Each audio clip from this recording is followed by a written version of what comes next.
Selamat datang di Cosmas TV Channel. Kembali lagi dengan saya, Cosmas Sutersnaadi. Semoga kalian atau Anda semuanya yang ada di rumah dimanapun Anda berada dalam keadaan sehat di masa pandemi ini. Jangan lupa untuk jaga selalu kondisi ya, yang belajar di rumah, yang daring, dimanapun tetap jaga kondisi, jangan malas belajar, karena bagaimanapun juga semuanya itu berawal dari niat ya. Walaupun saya mengejar untuk belajar, tapi kalau kalian tidak punya semangat untuk belajar ya sama saja. Nah, untuk pembelajaran pada saat ini gambar teknik otomotif nanti akan kita bahas bagaimana tentang kenapa harus belajar gambar teknik otomotif. Nah, gambar teknik itu yang pasti mempunyai standar-standar yang telah ditentukan secara internasional, dan yang pasti tujuannya adalah menyamakan persepsi antara seorang penggambar atau desainer dengan seorang pembuat ya, membuat bahannya atau membuat barangnya. Jadi seorang drafter dan seorang yang diproduksi itu menjadi sama persepsinya atau mempunyai gambaran yang sama. Nah, kenapa kok gambar ini sangat penting sekali ya? Banyak sekali orang itu merancang itu pasti menggunakan gambar, entah itu jurusan arsitek, mesin, atau apapun ya. Apapun, kalau yang namanya orang merancang suatu benda itu pasti harus dijelaskan dengan sebuah gambar, tidak mungkin dijelaskan dengan sebuah tulisan ya.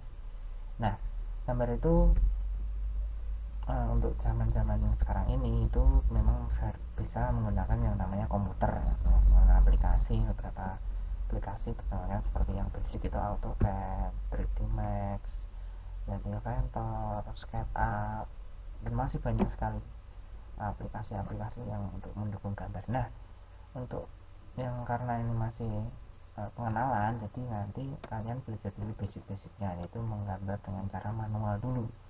Nah, untuk menggambar dengan cara manual itu pasti ada yang dibutuhkan yang namanya alat dan bahan. Nah, alat-alat itu harus dipersiapkan dahulu sebelum menggambar. Nah, ini nanti saya akan menjelaskan pada pertemuan ini alat-alat yang diperlukan untuk menggambar manual itu apa saja ya. Oke, untuk biar tidak terlalu lama saya lanjutkan. Nah, alat apa saja yang harus dipersiapkan untuk menggambar itu ada alat, ada bahan. Nah, untuk alat itu di sini ada meja gambar, mistar gambar, penggaris segitiga siku-siku, mistar pengukur, sablon dan angka, mal menggambar, jangka, pulsa derajat, pensil gambar, dan kemudian yang terakhir penghapus. Dan sebenarnya masih banyak alat-alat yang lain seperti mesin gambar dan lain-lain. Tapi untuk ini kita bahas ini dulu. Nah, yang pertama adalah meja gambar. Meja gambar bisa miring seperti ini ya. Untuk luasnya itu paling enggak minimal A0. Nah, A0 itu ukuran berapa nanti kita akan jelaskan berikutnya.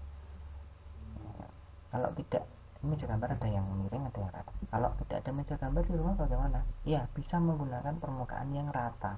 Meja gambar juga harus rata, jangan sampai ini ada ukurannya atau sesuatu yang kotor di bawahnya, ini menghambat gambar ya. Jadi yang pasti rata, kemudian bersih. Nah, untuk miring sama datar saya tidak mempermasalahkan, yang penting seperti ini contohnya bisa digunakan nanti untuk menggambar di rumah ya. Kemudian mistar gambar ini pakai ini model besi, ini model mika. Saya sarankan untuk menggunakan yang lebih dari 40 cm, bisa setengah meter, bisa 1 meter ya. Untuk penggarisnya bisa pakai yang mika saja. Kalau besi itu memang mempunyai banyak kelemahan, yaitu dia bisa miring-miring. Jadi kalau untuk menggaris, sebenarnya mistar gambar ini tidak digunakan untuk menggaris sebenarnya, untuk mengukur, tapi terkadang bisa sebenarnya untuk mengukur. Tapi baiknya kalau pakai yang panjang ya, 1 meter itu sebagai alas nanti bagaimana cara menggambar, buat garis sejajar yang lain itu. Ini kalau pendek nanti tidak efisien atau malah tidak cepat menggambarnya. Kemudian penggaris segitiga siku-siku cari yang besar ya. Penggaris segitiga siku-siku itu ini yang 45 derajat, ini 45 derajat, 45 derajat, ini 90 derajat. Yang ini yang satunya ini 90, ini 30 derajat, ini yang 60 derajat. Nah, untuk panjangnya ini yang pakai yang 27, ini lebih 27, 28, cm sama yang ini 20 cm ya, ini ukuran inci. Nah, jangan pakai yang penggaris segitiga siku-siku yang kecil ya, minimal segini lah ya.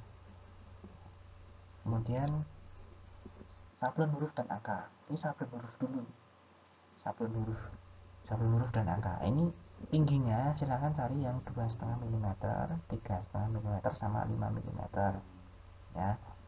Ini contohnya seperti ini ya, cari yang tingginya segini ya, jangan yang terlalu besar, nanti malah tidak digunakan karena ada standar-standar tertentu yang nanti akan digunakan untuk sablon ya.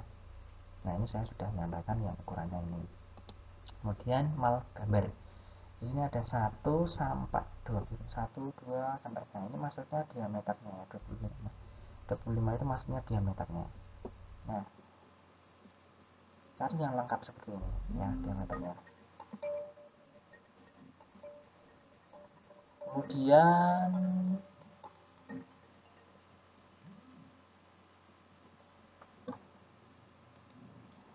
pensil gambar itu di sini ada 8B sampai 6H. Nah, ini di sini ada karakternya itu lunak, sedang sama keras.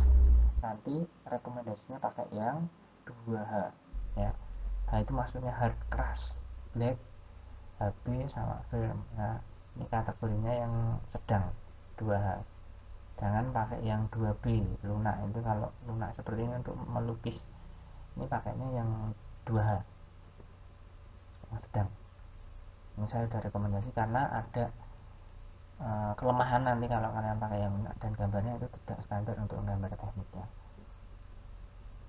Jadi cari yang 2, jangan yang lain ya. Kalau sudah saya rekomendasikan seperti ini, berarti sudah pengalaman dari kelasmu itu paling bagus itu 2 untuk gambar teknik. Kalau mau melukis seniman ya silakan pakai yang lunak ya. Oke, saya lanjutkan. Kemudian busur derajat saya rasa bisa yang model seperti ini. Setelah lingkaran juga bisa pakai yang full. Ini titik pusatnya di sini ya, 90 derajat seperti ini, 10 ya. Cari yang skala-skalanya ini jelas, jangan yang hilang-hilang. Memang cari yang lebih bagus dari ini juga boleh, silakan. Jangka ya, jangka itu ada 3, jangka besar, jangka menengah sama jangka kecil. Saya rekomendasi pakai yang jangka menengah, jangan yang kecil. Kalau yang kecil itu sudah dihandle sama mal lingkaran yang sudah saya jelaskan tadi. Jadi gunakan jangka yang menengah ini untuk menggambar diameter yang agak besar ya, maksimal 100 mm. Oke, saya lanjutkan. Kemudian penghapus ini seperti ini contoh ya. Ini dulu saya waktu masih menggambar teknik itu pakai yang seperti ini. Jadi memang tidak wajib seperti ini, tapi ini juga bisa. Tapi cari yang bagus supaya gambarnya kalau buat menghapus itu bersih. Ini sederhana, tapi kalau tidak digunakan atau ada kesalahan gambar ya tidak bersih. Ini bahan gambar itu kertasnya ya, kertasnya saya jelaskan ini ada A0 sampai ini yang terkecil itu A8 ya.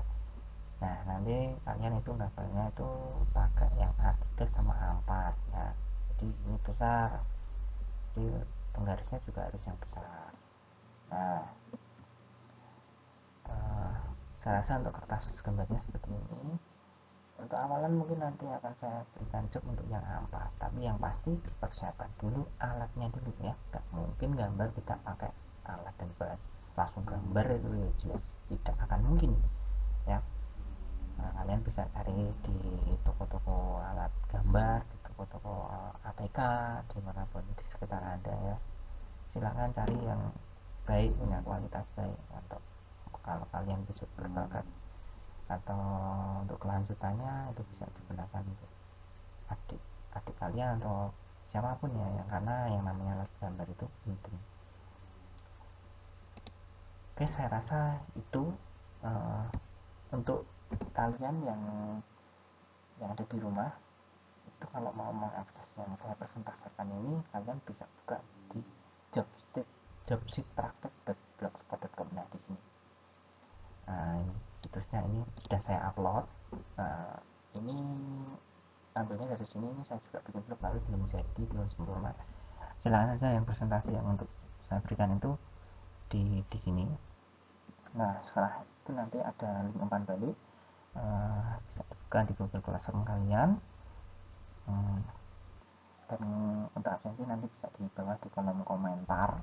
Di kolom komentar itu bisa ditulis nama kalian. Kemudian kalau ada pertanyaan-pertanyaan bisa tulis kolom komentar. Dan jangan lupa subscribe, komen, like, dan share agar video ini menjadi semakin berkembang, channel ini semakin berkembang, dan nanti akan saya tambah-tambah materi-materi yang bermanfaat bagi kalian. Saya rasa untuk saat ini cukup sekian. Nanti saya akan berikan link atau di Google Classroom. Kemudian untuk video-video selanjutnya mungkin akan saya upload di lain hari. Semoga bermanfaat, dan jika ada kesalahan kata dalam menjelaskan, saya minta maaf. Dan salam sehat selalu di rumah untuk selalu menjaga kondisi, dan terima kasih dan selamat bekerja.